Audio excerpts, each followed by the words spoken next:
Every summer, we see a selection of predictable and frankly boring transfers take place. Here are the 10 biggest moves that struggle to get us excited. Let's go.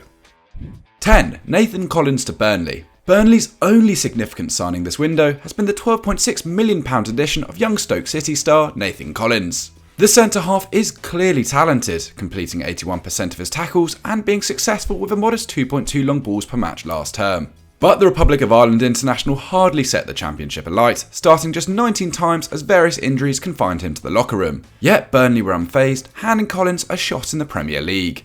There are no guarantees that the County Kildare native will be successful at his new club.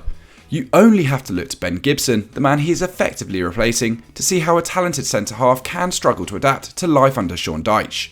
Burnley's pragmatic style will do little for Collins either, a player celebrated for his dribbling and passing abilities. And for Burnley fans, this business is hardly enthralling. Many hoped last season's takeover by AIK Capital would be the start of a bright future at Turf Moor, but judging by Collins' arrival, expect more of the same across the new campaign. 9. Eric Garcia to Barcelona. If Barcelona are looking for a reason to be positive right now, the free signing of Eric Garcia is not the answer. In a move that shocked absolutely no one, the young Spaniard signed a 5-year deal at the Camp Nou with a frankly ridiculous release clause of €400 million after running down his contract at Manchester City. This has come 4 years after he originally swapped La Masia for the Etihad, where he captained the Citizens under-18 side before going on to make 35 appearances in Pep Guardiola's first team. For all his technical ability, Garcia has much to improve. Michail Antonio ripped him to shreds for West Ham United last season, while an aerial win rate of 0.3 per game in the Euros demonstrated his physical limitations. Still, he did feature heavily for an entertaining Spanish side who stormed to the semi-finals, making more appearances for his country last term than he did for City in the Premier League. In Gerard Piqué, he does have an excellent mentor. Let's hope the Barca legend can get the best out of his new young teammate and prove us wrong to doubt this transfer. 8. José Sá to Wolves. No prizes for guessing Wolverhampton Wanderers decided to replace their old Portuguese keeper with, well, another Portuguese keeper. Yes, Rui Patricio may have left for Roma, but in his place arrived José Sá, another client of the super agent Jorge Mendes. The 55-year-old has been responsible for funneling multiple talents from the Iberian Peninsula towards the West Midlands, earning Wolves the appropriate nickname Portugal FC. They now have 9 members eligible for the Seleção in their first team squad. José Sá's inclusion isn't a slight on his ability. The 28-year-old has been in fine form for Greek giants Olympiacos over the past 3 seasons, having been written off by FC Porto before that. In his first campaign in Piraeus, he kept 18 clean sheets in 26 appearances as they claimed a league and cup double. This earned him a spot in the Greek Super League's division team of the season, while he claimed another Greek title last term. It was always a matter of time before Sá earned an upgrade on Olympiacos, and sure enough, Wolves got their man in a £7.2 million deal. But the Premier League will provide a huge step up in class, so only time will tell if Wolves are right to listen to Mendes once more. 7. Mattheus Pereira to Al Hilal. When West Bromwich Albion fell to relegation from the Premier League, it was plain to see that Mattheus Pereira wouldn't be heading down with them. The Brazilian dazzled for the Baggies last term, scoring 11 and assisting 6, while putting up a team best 4.3 shots and key passes per 90. Only 12 months prior, Pereira was the most fouled player in the championship, registering an unbeaten 17 assists across the campaign. The ultimate question was then where he was going to head next. The attacking midfielder looked to be close to joining West Ham United, with multiple outlets reporting a £19 million deal was close. But before anything could be settled, Saudi Arabian side Al Hilal arrived, blowing the Hammers away with a lucrative 5-year deal. Make no mistake at all, this move is all about money, and in fairness to Pereira, he hasn't denied that either, releasing a statement on his social media where he described Al Hilal's offer as the key to achieving financial freedom by the age of 25. With a £16 million fee agreed, Pereira left for Riyadh. You can't really blame him for accepting the move, it's just a great shame we won't be seeing his talent back in the Premier League. 6. Everton's business. In recent times, Everton fans have been treated to some absolutely stunning transfers. Barcelona have been raided for the likes of Andre Gomes, Luca Dean and Yerry Mina, while they smashed their transfer record to sign both Gylfi Sigurdsson and Richarlison. They even managed to snap up Colombian superstar James Rodriguez, having enticed his former manager Carlo Ancelotti to Goodison Park too.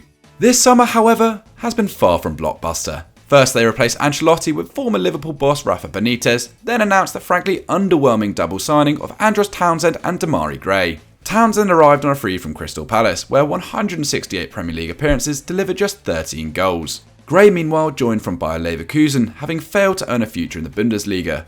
A £1.8 million price tag is a sorry reflection of its decline. Their summer business is clearly a reflection of Everton's tough financial predicament, having spent big in recent times with little reward.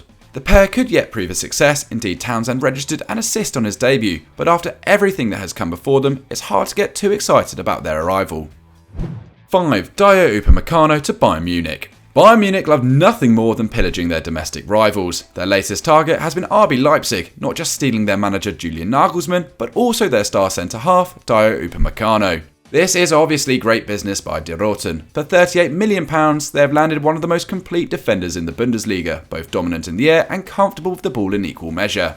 In 2019-20, his dribble completion rate of 81.8% was the 8th highest in the German top flight, whilst last season Upamecano pulled off 153 passes into the final third, once again amongst the division's very best.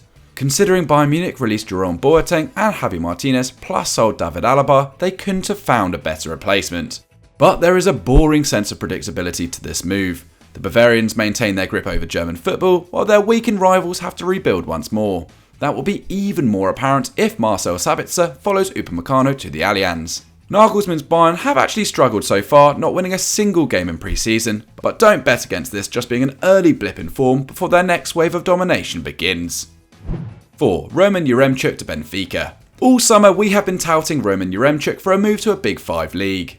The Ukrainian was a surprise package at the Euros, netting twice as the Blue and Yellows muscled their way into the quarter-finals. The likes of Roma and West Ham were all linked with snapping up the 25-year-old from Ghent in Belgium, and we were all up for it. But in a transfer that's left us a little underwhelmed, Yaremchuk signed up with Benfica. In reality, there's little wrong with the Portuguese giants. They are regulars in the Champions League and one of the ultimate gateways to an elite European side.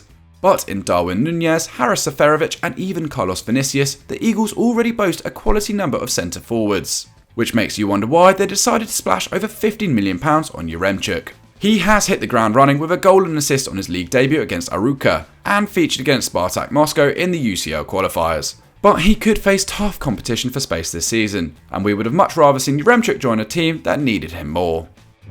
3. Suat Serdar to Hertha Berlin. Suat Serdar had been a rare beacon of hope for a Schalke side riddled with issues. He scored 7 in 2019-20 to place himself in the spotlight, but despite 3 more goal involvements last term, plus a fairly competent 3.7 tackles and interceptions per 90, Serdar could do nothing as Die Koningsblauen slumped to one of the worst individual seasons by a club in Bully history. As one of their few genuinely sellable assets, Serdar had to go.